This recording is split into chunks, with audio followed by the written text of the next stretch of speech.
Hello po mga kababayan, kamusta po kayong lahat? And once again, welcome back to another episode of Simply Talkies Vlog. Ang pag-uusapan natin mga kababayan ay ito nga po yung sinabi ng ating Pangulong Bongbong Marcos dyan kay Kibuloy na sobra pong epal. Mukhang napikon na po ang Pangulong Bongbong Marcos sa kanya. Dahil doon po sa isa nating vlog about West Philippine Sea, sinabi ko sa inyo, di ba? Ang China para pong buntot ng hayop. Yung buntot, maski na putulin mo, it doesn't matter. Magiging putot lang yung hayop na may buntot. Oh, di ba buhay pa siya? Oh, ibig sabihin, it doesn't matter. Least important siya. Pero, parte pa rin siya ng physical appearance nung hayop. O, di ba? Ngayon, sa kagaguhan ni Kibuloy na meron pa siyang mga kondisyones kuno na hinihingi sa ating Pangulong Bongbong Marcos, maalala nyo, di ba? Ibinlag natin yan na meron siyang kondisyon. O, dito, kunin lang muna natin dito sa Impact Leadership, yung quote card. Tingnan natin kung makikita natin. Pero habang tayo'y naghahanap, mga kababayan, tayo po'y magbibigay-pugay sa lahat ng ating channel members, followers, subscribers, nagla-like at nagsishare ng ating mga videos. Ganon din po sa mga nagbi-video replay, sa mga nagsishare ng kanilang blessings through super thanks, super chat, super stickers, at ganon din po sa mga katuwang natin sa ating video premiere. Ang ating pong video premiere ay 9 p.m. Southern California time, 12 p.m. Pilipinas, break time nyo po yan. Sa ibang lugar po, sa East Coast ng United States, 12 a.m. na, tulog na po yung mga taga East Coast. Sa Mountain Time, 1 hour ahead sila, alas 10 ng gabi. Sa Central Time, 2 hours ahead sila, 11 p.m. Sa Hawaii, 3 hours ahead kami. So, 6 p.m. nila. Sa ibang bansa, hindi ko na alam, bahala na kay Ate Maite, dyan sa Europe, sa Middle East, sa Africa, hindi ko po alam na, bahala na kayo. Salamat naman sa mga sumusubaybay at ganun din po, salamat sa mga active sa dyan sa chat box during our video premiere, the likes of Marie Chris Hernandez, kay Elora Liz at sa kanyang Mr. Left and Right, kay Ai Chang na nasa Japan, si Miyu nasa Japan, si Kaluyal Wanabet nasa Japan, mga Japans, mga Haponesa. Ano bang ano yun? Ramen. Di ba Ai Chang, Miyu? Kaluyal Wanabet, Ramen girls. Si Kaluyal Milestone, si Kaluyal Andres Andrade, si Maritel T, Priscilla Acepcion, si Mighty Baisa, Rebecca Lagmart, Wheeler Wilfred, si Mami B, no, I hope nandiyan na siya sa Pinas, no, na napakainit ngayon, si Lola Carclea, RN Tucent, si Sam D, at si President Lulu. Si Mami Peng, no, member din natin si Mami Peng. Okay, na tulog na yan pag ay tundi, tanghaling tapat, nasa school yan. Principal po si Mami Peng yata, no, principal. Okay, so yan po, tuloy tayo dito kay Pangulong Bongbong Marcos at si Tamil Mel. May statement na po siya sa West Philippine Sea. Ang laki ng statement niya mga kababayan. At last, masasabi ba natin hindi na siya Tamil Mel? Yan. Ito po, bago natin simulan yung sinabi ni Pangulong Bongbong Marcos, ito po kasi itong kupal na ito, itong wanted FBI na ito, na bulaang propeta, no, o bulaang appointed son of God, na ang daming nabudol, duwag na duwag, takot na takot, no? Sabi niya, sa court card na ito ng Impact Leadership, gusto ninyo akong lumitaw para harapin ang lahat ng ito? Ito po ang kondisyon ko. Bigyan ninyo ako ng garantiya na hindi mangingialam ang mga puti sa kasong ito sa Pilipinas. Hindi mangingialam ang FBI, NCIA, and US Embassy.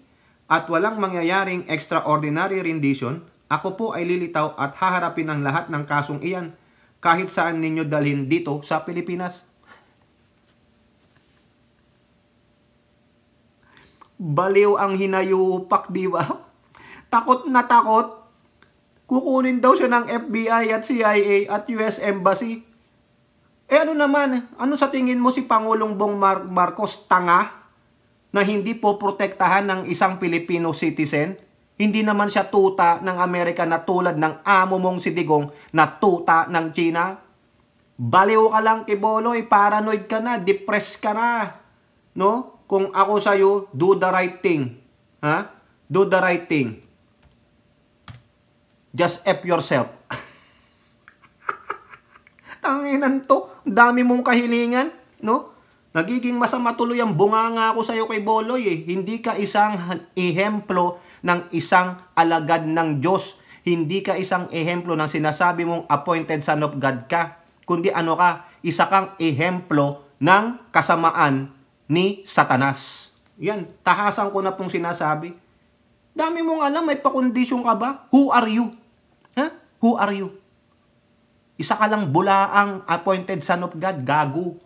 O, di ba? Sinasabi niya pa, simple lang daw yung kaso niya. Simple lang pala sa yung magpatigas ng ethics mo. Tapos, ipagagawa mo dun sa mga minor. Abuser ka. Gago. Scammer ka. Pasensya naman dyan sa mga ano niya. Di ba? Ano mabuting masasabi ko kay Kiboloy? Wala!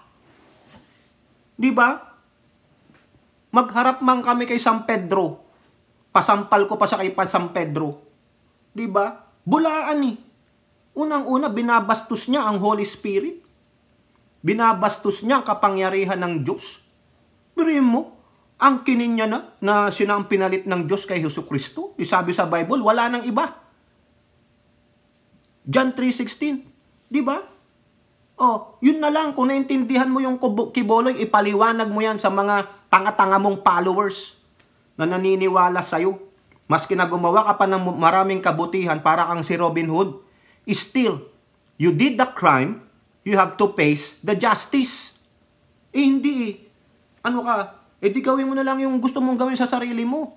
Just fuck up yourself. Di ba? Pag-aksayahan mo na lang ng isang balang sarili mo. Wala po akong magandang masasabi dito sa kupal na ito. Tingnan yung poster niya, wanted na wanted. Tapos, he have the audacity to set conditions para lumabas siya. Ano ka? Sino ka? O ayan, ano sabi ng Pangulo? Mabait pa nga tong Philstar Global eh. Di ba? Marcos assures fair treatment for Kiboloy, rejects conditions on surrender. Sino mo? Nakaabot na sa kaalaman ng butihing presidente namin. Napakabait pa nga nito eh.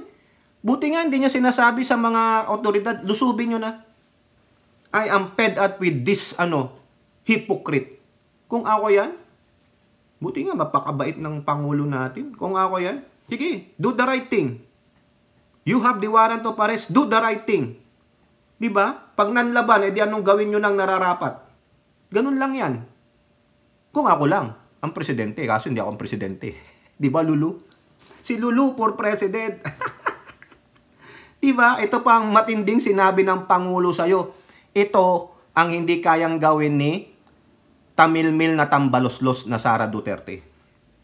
President Ferdinand Marcos Jr. on Monday assured Kingdom of Jesus Christ, PACU, that his government would exercise compassion in handling his case as he rejected the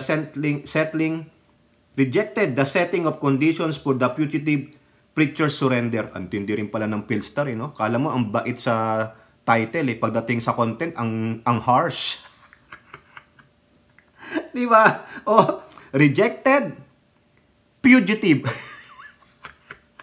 Ito po sabi ng Pangulo, ha? Oh, quote, "It seems to me a little bit tail-wagging the dog that he is the one setting conditions to the government on his case. When is the accused and the subject of a warrant of arrest." O parang when he is the accused and the subject of warrant of arrest. O ayan. 'Di ba? Idiom, tail wagging the dog. Ano ibig sabihin niyan?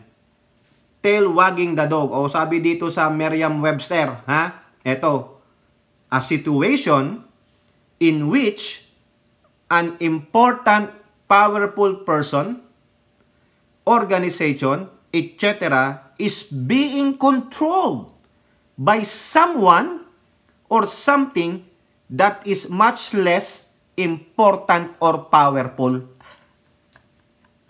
Gets ninyo? Si Kibuloy, na kung tawagin ko siyang, who are you? Pag sinabing who are you, sino ka? Importante ka ba? VIP ka ba? RSVP ka ba? Di ba, Mami B? Oh.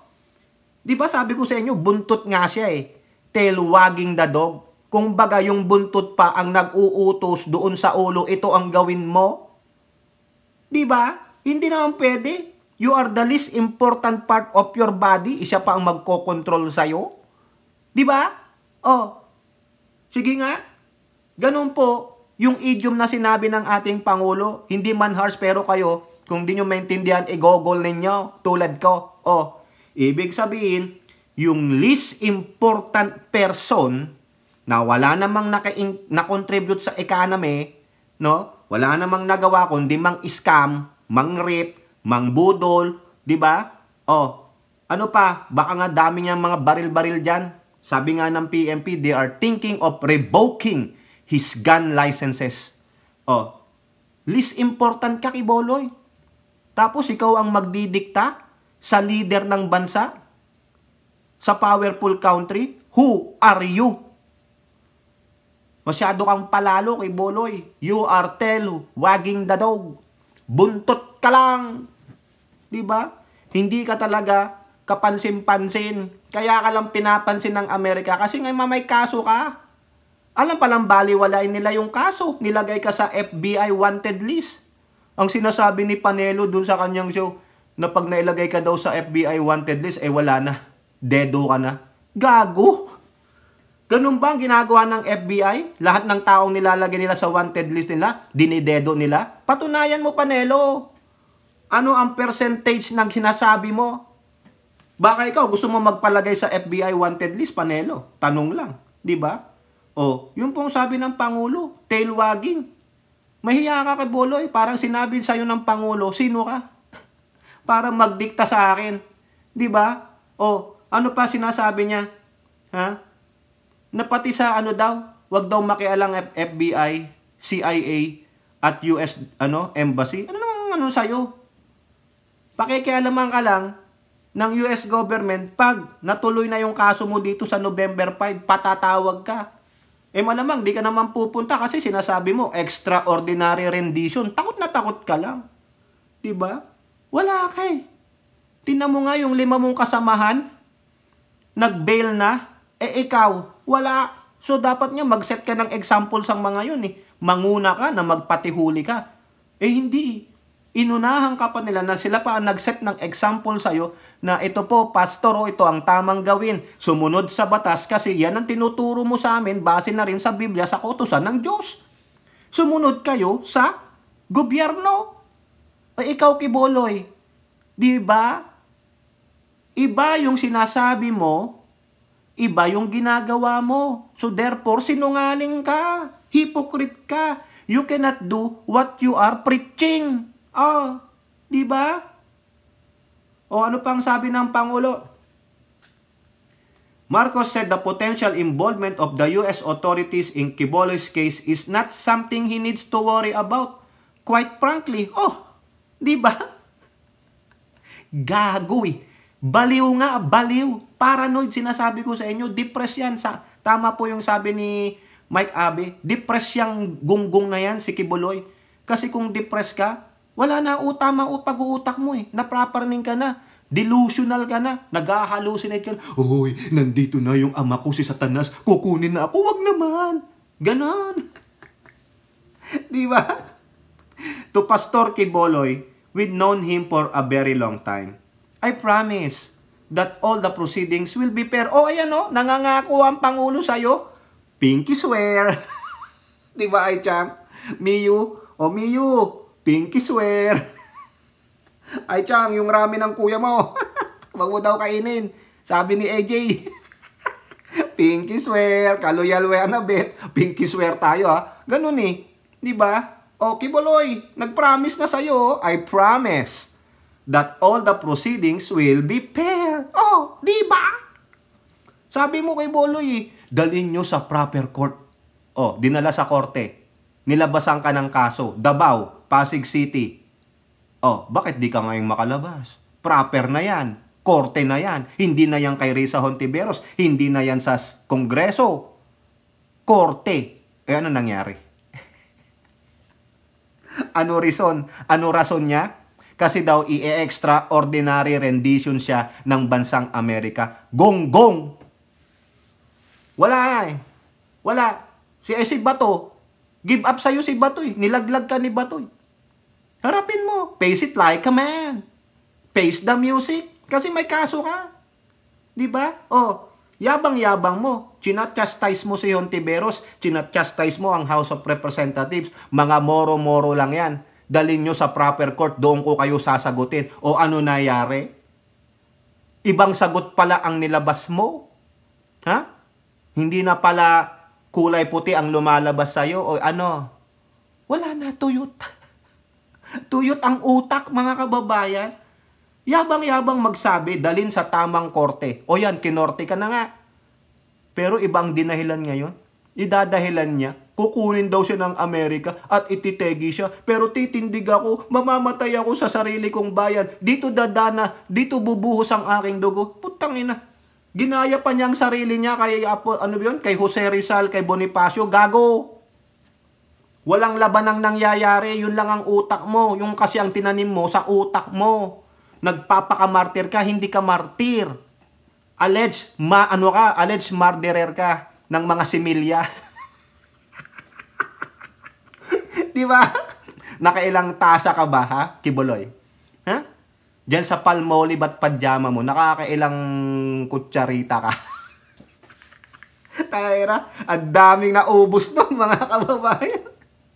Di ba nga, sabi nila, milyon nga eh. Pero isa lang ang nagtatagumpay, maswerte pa. Eh si Kibuloy, walang nagtagumpay. Kasi lahat binalot, ginawang longganisa. Diba? Pasensya na kayo mga kababayan. Kung meron kayong minor dyan, paalisin nyo muna. Ha? Yun ang disclaimer natin. Kasi dito makakapagmura tayo, makakapangbastos tayo dito kay Kibuloy. Kasi kabastos-bastos po itong matandang ito. Hindi po kagalang-galang ito. Unang-una, siya ginagalang ang karapatan niya. 'Di ba? Hindi pwedeng ibigay sa kanyang mga settled conditions siya. Sino siya? Who are you? You are just a tail wagging the dog. Buntot ka lang. Minuscule ka lang, Kibuloy. 'Di ba? Hindi yan ang kagustuhan ng Diyos sa'yo. Ang kagustuhan ng Diyos ay harapin mo ito dahil yung aking bugtong na anak ay hinarap niya ang ibinigay kong pagsubok sa kanya. Pero ikaw, hindi pagsubok ang binigay ko sa'yo. Karangyaan nga eh. Pero gumawa ka ng sarili mong multo. Panandigan mo yan. Kung lalaki ka, kung may yagballs ka, panindigan mo yan. Eh kaso, yung yagballs mo, nilamon mo eh. Diba? Dapat nga yan kay Kibuloy, pag nahuli, lagyan ng scarlet letter eh. Letter R. Ano yon? Ripis. O, ito pa, ha? Kasi sinasama niya si DOJ Secretary, ha? Ito sabi ni Justice Remulla, said Kibuloy cannot impose any conditions for his surrender. Correct. Who are you? So, ibig sabihin, pag nag-i-impose ka ng sarili mong conditions, you are like a terrorist. You are like this, yung mga nang hold up ng bangko, mga hold upper, I want a getaway car, I want a helicopter. Ganon. Nagbibigay sila ng conditions sila, ano siya? Eh talagang kriminal, di ba? O quote, he must surrender. Not according to his terms, but according to the terms of the law. Yes. The law applies to all, without exception. Baka ang gusto ni Kibuloy, alam nyo yung barilan na lang, yung harapan yung parang western style. Unang bumunot, bulagta yung kalaban. yung gano'n eh, yung ang tawag doon, yung draw na lang, draw. Di ba nakapanood na kayo ng western movies? Yung lalakad sila, 10 step, okay, and then fire. Di ba? Kaloko to si Kibuloy eh. Gago ka pala eh. Oh. Kung ano eh, yabang-yabang mo na pagsabihan ka tuloy. Tail, wagging the dog. Ang hurts, ang harsh mo naman, PBBM, ang harsh mo. Ano pa bang mga idiom mo dyan? O ano na Kibuloy? Ha? Ang dami niyang mga kababayan to si Kibuloy eh. Ang yabang-yabang eh. Ang tindi ng kondisyon. Wala nang kondisyon Kibuloy. Yung una mong kondisyon na ibigay na, dalhin sa korte. O sabi rin ni Sara Duterte, dalhin sa korte. Ano nangyari? Dinala sa korte. O, anong sabi ni Bato? Harapin mo na. Korte na yan eh. Napagbigyan ka na. Tapos ano yun? Magbigay ka na ulit ng gusto, susundin? Di ba? Sinunod na nga yung una eh. Ano pa ang gusto mo? Ano ka talaga? Criminal ka. Di ba? Parang yung napanood kong TV series dito, yung FBI International. Kasi tatlo yan eh. FBI, FBI International, at FBI Most Wanted. Sa CBS po. No? Series yan. Ngayon, may kinidnap na American citizen na bata sa Italy. Yung nangidnap, nanghihingi ng 5 million euros. Ang sabi nung police doon sa FBI International, huwag mong ibigay yung kagustuhan kasi may nangyari ng ganyan. Nagbigay sila ng ransom. Yung kidnapper, nung makuha yung ransom, nanghingi ulit ng another ransom. Dinry out nila yung parents. Tapos kalaunan, ang nangyari, wala rin. Pinatay din nila yung kinidnap. Kanya si Kibuloy. Napagbigyan, ha? Ang hostage niya ay ang gobyerno. Ha? Nung pinagbigyan siya ng una, tapos meron na naman siyang ibang kondisyon. Di ba? Ang dami niyan. Hostage taker si Kibuloy. O pag pinagbigyan siya, anong next? Lalantad ba siya? Hindi. Kasi alam niya, ma-ooblo siya. Kasi yung kanyang kaso na isa sa Pasig Regional Trial Court ay non-bailable human trafficking. Yun ang kinakatakot niya. Kaya niya iniisip yung 5 nakalabas, ha? Yung limang ito, mga kababayan, no? Sa balita ng politiko. Labas na tayo kay Pangulong Bongbong Marcos. Pinagsabihan lang siya. You are a tail wagging the dog. Oh, ganito ka lang. Kung baga sa kuto, nanganak yung kuto, hindi pa makita. You are the least important. Gonggong feeling mo high and mighty ka. Dahil sinasabi mo, nagbalik-balik ka sa langit. Gago, baka ibang langit yung pinalik-balikan mo, kaya dinidimanda ka, gago. Di ba, Maritel? O, Priscilla, tama, mali. O, kayo nga, mag-comment nga kayo dyan. Yang ikaw ay tiyang pa-hi-hi ka lang dyan, mag-komento ka. Napin nyo si Miyu, nawawala. O, ito. Bakit itong 5 to? Ha? Ayon sa politiko, Kibuloy's 5 co-accused release on bail. Na-release sila. Ha? Nag-bail sila.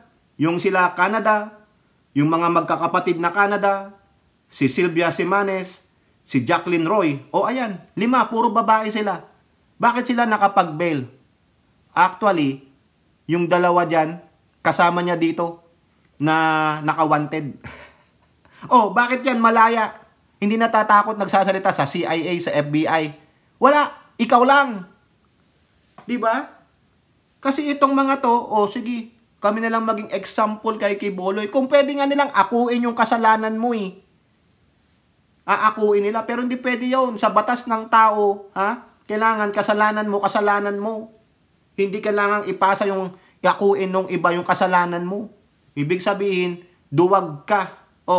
Yan, nakapag-bail sila, The 5 subjects posted bail for their temporary liberty which was granted by the court.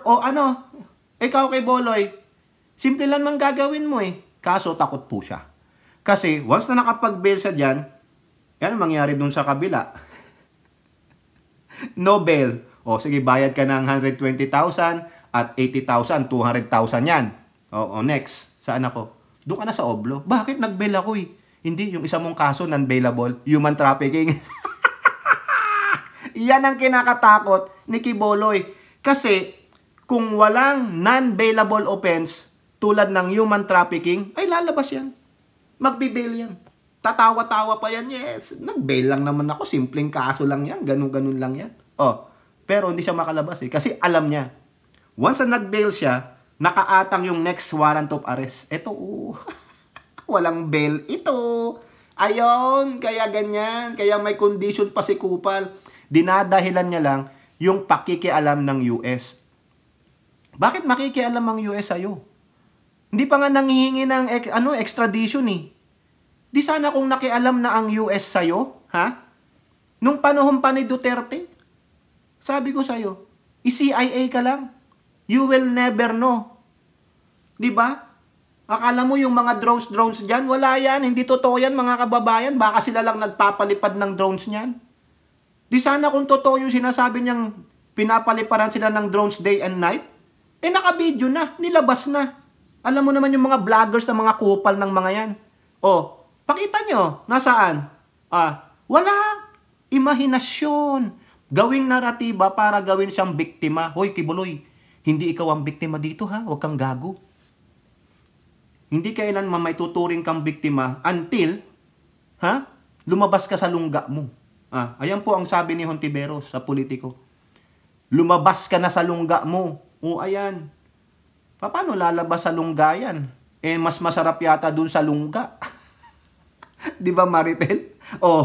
Baka nasa ibang lungga naman siya. Parang hindi na makalabas. Pa-hospital nyo na yan. Hindi mahugot. Ala. Di ba, Maritel? Ala. Lagot ka dyan, Maritel. Yari tayo. Sabi ni Hontiveros, tinutuya siya. Lumabas ka na sa lungga mo. Come on, boy. Get out. Sabi ni Kibuloy. Di ko mahugot. Doon sa lungga, di ko mahugot.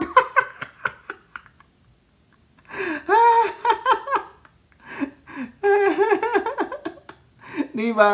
Lumabas ka na. Hindi ko na po babasahin yung article. Pero yan po yung panunuya ni Hontiveros. May isa pang nanunuya sa kanya. Puro po babae. Politiko. Pilinggero talaga hanggang ngayon. Castro denounces Quiboloy's conditions for surrender.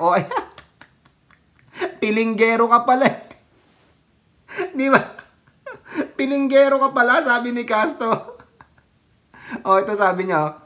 Quiboloy is thumbing his nose at the Marcos administration, and if accedes to his demands, then it will be the laughingstock of the international community for having a justice system that can be bullied. Correct. Kaya nga ano ang sabi ni Pangulong Bongbong Marcos? You are a tail wagging the dog. It should be the dog wagging his tails because he's the master. Dapat kay Quiboloy, paluin ng buntot pagi. No? Ipa-albularyo natin. Lumabas ka, masamang espiritu. Ave Maria. Ganon di ba? Di ba exorcism? Di ba sa atin yung mga exorcism, mga albularyo, may buntot pagi? Lumabas ka dyan, masamatanas sa katawan ng taong yan. Sabi ni Kibuloy, hindi po. Wala po ako bad spirit. Ganito lang po ako. Scammer lang po ako, budol-budol. Ano sabi ni Castro ulit dito? Pilinggero talaga hanggang ngayon. Feelings. What should I do with my feelings? Sabi ni Castro, pilinggero.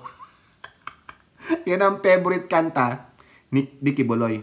Feelings. Hanapin mo nga Elora, kantahin mo nga yon with your Mr. Right and Left. Feelings. Diba? Sakit nun mga kababayan, no? Tawagin kang pilinggero, a tail, wagging the dog, at lumabas ka na sa lungga mo. Anong lungga ba pinasok mo, Kibuloy? Yung balong malalim. Hindi ka makaahon na ahon o makalabas-labas dyan. Hinayo pa ka, demonyo. Now, ito mga kababayan. Ano naman ang sabi ng kanyang friend? Nung advisor niya, yung puting ahas daw niya. Na-i-vlog natin to. Politiko, dami ko nakuha sa Politiko. Salamat Sara Duterte welcomes filing of charges versus Quiboloy in PH. Here's why. Uy, laglag. Naalala nyo yung sinasabi ni Tamil Mil, ha? Na dalhin daw sa korte. Oh. Di ba? Oh, sabi niya, dalhin daw sa korte. Oh, nung dinala sa korte, laglag na. Parang si Bato. Oh, di ba? Welcomes filing of charges versus Quiboloy in PH. O saan pa dapat dalhin? Sa ICC? Gago din to, no? Si Tamil Mil, eh. Vice President Sara Tamilmil Duterte has welcomed the filing of criminal charges against embattled religious leader Apollo Quiboloy in the city of Pasig and Davao, but stopped short of calling for his surrender. Siyempre! Siya nga advisor, eh. Bakit siya? Bakit siya manghihingi ng surrender kay Quiboloy? Eh, friend niya yan. Family friend niya yan. Spiritual advisor niya yan. Tuwan-tuwa lang siya as a lawyer. Siyempre, follow the procedure. O, sige. Harapin mo na lang Quiboloy. Parang si Bato. O, hindi naman nananawagan ng surrender si Bato rin, eh. Ang sabi lang niya, harapin mo. Iba naman yung surrender sa harapin mo. Di ba? O,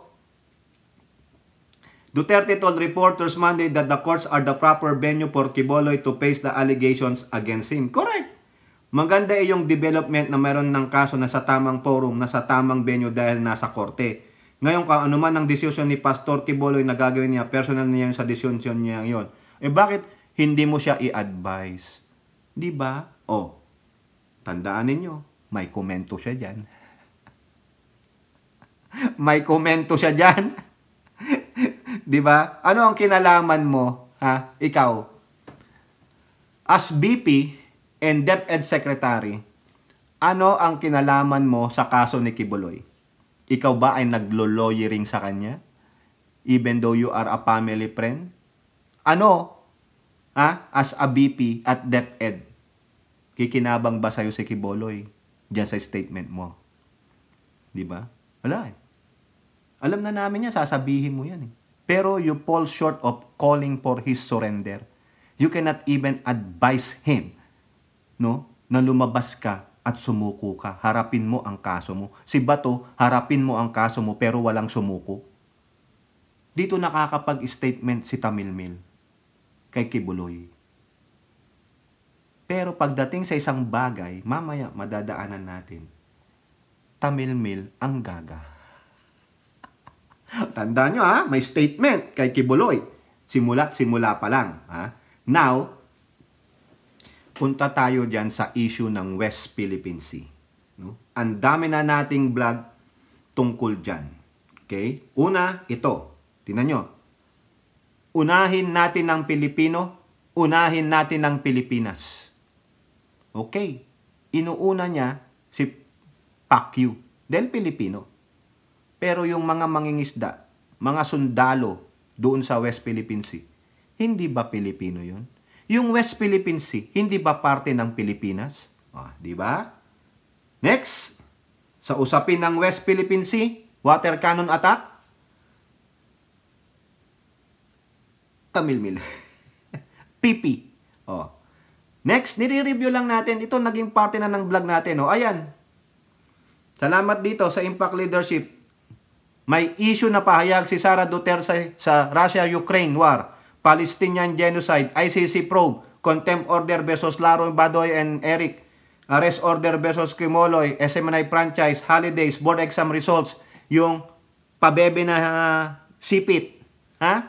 At ngayon nga, yung pagsampa ng kaso kay Quiboloy. Pero pagdating sa West Philippine Sea statement, China aggression, blankong-blanko. Parang pass your paper, nung nakita nung teacher, ang nakalagay lang sa paper niya, pangalan niya, walang sagot. Di ba? Ibig sabihin, ano laman ng utak niya? Di ba? Ayan, eto pa, tingnan nyo. Sara Duterte on sovereignty, on China's aggression in the West Philippine Sea, blanco. Pero pagdating sa ICC investigation, may sinasabi siya. I respectfully remind our honorable lawmakers on the very words that our President Marcos, any probe conducted by the ICC, bla bla bla bla. Ayan. Ayan pa, Yan. Pagpupumilit sa ating soberenya. Ha? Kita nyo? O ito, yung mga previous Vice President, may sinabi sa West Philippine Sea. Pero siya, blanco ang utak niya. O, ayan pa. O, kita niya? Ayan. Now, eto. Nung na-interview siya, ito, papakita ko sa inyo video, mga kababayan, para mas maganda. Ayan. Panoorin natin. 33 seconds lang. May katanungan sa kanya. Criticizing you for not giving a statement on the West Philippine Sea issue, and naglabas po ng statement yung brother niyo po, but not you. So what can you say or respond to the critics? Yes, no comments. I think comprehensive na yung statement ni Congressman Paulo about me and the West Philippines. Sir, statement po sa patuloy na pang-harass ng China sa atin sa West Philippines. No comments. Oh my God. Oh, di ba? Impromptu. Mahilig kasi siya magbigay ng komento. Maliwanag ang komento niya pag siya ay nagbabasa. Di ba mga video, messages niya? Pero yung mga ganyan, wala. Na-topic yung West Philippine Sea, yung sabi ng kapatid niya, na dapat ang DFA, sino pa ba yung Pangulo, ang dapat dyan sa West Philippine Sea. Foreign policy, sabi nga ni Roque. Sa kanya, sabi niya, ito, pakita ko sa inyo. Quote card na lang. No comment. I think comprehensive na yung statement ni Congressman Paulo. That should be answered by the Department of Foreign Affairs and Secretary of National Defense. No comment. Bakit no comment, mga kababayan? Bakit naman no comment ikaw? Di ba? Ano yon? Bakit no comment? Wala, ginagamit niya po yung sinabi ng kapatid niya. So, ibig sabihin, asa sa kapatid, sinasalba ng kapatid. Wala eh. No comment talaga. Kasi nga, dun sa ating previous vlog, sinabi ni Roque, no? Na hindi siya umaayon sa foreign policy ng Pangulo. Eh, ang foreign policy ng Pangulo is friends to all, enemies to none. Pero pagdating sa West Philippine Sea, Chinese aggression sa atin, titindig ang Pangulo. Titindigan natin yung 2016 arbitral ruling. Eh, ayaw niya nun. Bakit? O ito lang, siguro, bakit ayaw nila? Bakit ayaw nila? Ito, napanood nyo yung video, no? Hindi ko na po babasahin yung laman ng mga articles about that. O, eto, bakit? Nakita ko lang. Sinearch ko, ni-research ko, hindi po tulad tayo ng mga hinar nilang mga vloggers na hindi marunong mag-research. May napanood po ako dun sa isang vlogger si Mark Ramos. Magaling po yun na vlogger. Dependers din po yun ng admin, no? Mahusay na vlogger si Mark Ramos. Pinanunod ko po, hindi lang po ako nagko-comment kay Mark. No? Nakikinig lang ako kung anong sasabihin niya, anong reaction niya, anong opinion niya. Eh, on point naman. Yung sa latest niya, yung mayroong isang vlogger na anti-Marcos na praning, hindi alam naman pinagsasabi. Naalala nyo, di ba, yung Office of the Vice President nag-hire ng mga social media person? Ano yun, yung mga vloggers? Wow! Yan ba na-hire nyo yung vlogger? Putik na. Panoorin nyo, pati si Mark nga. Si Mark, kung pwede nga lang, jombagin na lang natin, Mark, yan. O kaya, basagin natin ang katotohanan, yung research, no? Wala soplak na soplak kay Mark. Sabi ko, kung ako nga, baka punong-puno na ng mura yung gago na yun, eh. Hindi ko lang makita yung video niya, eh. Sana kung maipo-forward sa akin ni Mark yung video nung lalaki na yun. Kasi wala man akong TikTok account. Di ako nagtitiktok, no? Ayoko dyan, China yan, eh. Di ba? Yung bang nakuha yung bayarang vlogger, yung kinokomentuhan ni Mark, walang kwenta. Hindi nga nakakuha ng 132 na utak ni Mark Ramos. Yung tangina, mga nahir yung vlogger ninyo, wala. Panoorin nyo yung video ni Mark Ramos na yun, yung sarap balawrahin nung kinokomentuhan niya, eh. Gago yun, eh. No? Kung ano pinagsasabi, wala naman palang kwenta. Buti nga hindi napipikon si Mark Ramos doon. O, balik tayo dito. Bakit hindi makapagkomento si Tamilmil sa West Philippine Sea? Di ba sabi ko sa inyo kanina, nung simula, nakapagkomento na siya. Ano yung komento niya? No comment. Pero I believe it is comprehensive na yung sinabi ni Congressman Paulo Duterte. Ayun pa rin. May no comment pa rin. Animal. The queen or the queen of no comment, Sara Tamilmil Duterte. Tapos iboboto nyo sa 2028 for president. Walay. O eto mga kababayan. Sa Sunstar, Baste values China's contribution to Davao City's growth. Sa Tagalog, pinahahalagahan nung mayabang na mayor ng Davao City ang kontribusyon ng mga Chekwa sa kaunlaran ng kanilang lungsod. O ayan, kita nyo yan? Malaking elemento ng pag-unlad kuno ng Davao ang mga Chekwa. Ayan. Duterte said during the 74th founding anniversary of the People's Republic China on September 21, thanked the Chinese government for their support in providing investment and development opportunities in the city. So, ibig sabihin, lahat po ng negosyo ay ng mga inchik ay napunta sa Davao. Instead na yung pinleds nilang billion of dollars of improvement in our country during his father's time sa ating bansa, wala. Less than 5% ang na-accomplish ng mga Chekwa. Malamang ipinunta na lang sa Davao. Kaya ito ang isa sa mga dahilan, malamang, no? Hindi ko naman kinukonclude, kaya hindi makapagsalita itong Tamilmil na ito tungkol sa aggression ng Chinese Coast Guard, Chinese government sa ating West Philippine Sea. Hindi siya makapagsalita tungkol sa Chinese incursion sa ating West Philippine Sea Exclusive Economic Zone. Yan. Malaki ang kontribusyon ng mga Chekwa at gino-glorify ng mga Duterte. Di ba? Lahat po yan, oh. The Davaoenos have been blessed with opportunities and assistance in the fields of education, trade, social aid, and infrastructure development, among others. Hindi po nila kinikredit ang Philippine government. Bagkus, kinikredit nila sa mga Chekwa. Ayan lang yan. Oh. Eto pa, mga kababayan. Dito, sa ulat ng PNA, August 9, 2023, Davao City, China's Tian, Inc. Sisterhood. Oh, ang dami lang sisterhood, mga kababayan. Yan. At ano pa dito? Ang dami nito eh. I think 3 o 4 ng city diyan sa China ang sisterhood ng Davao.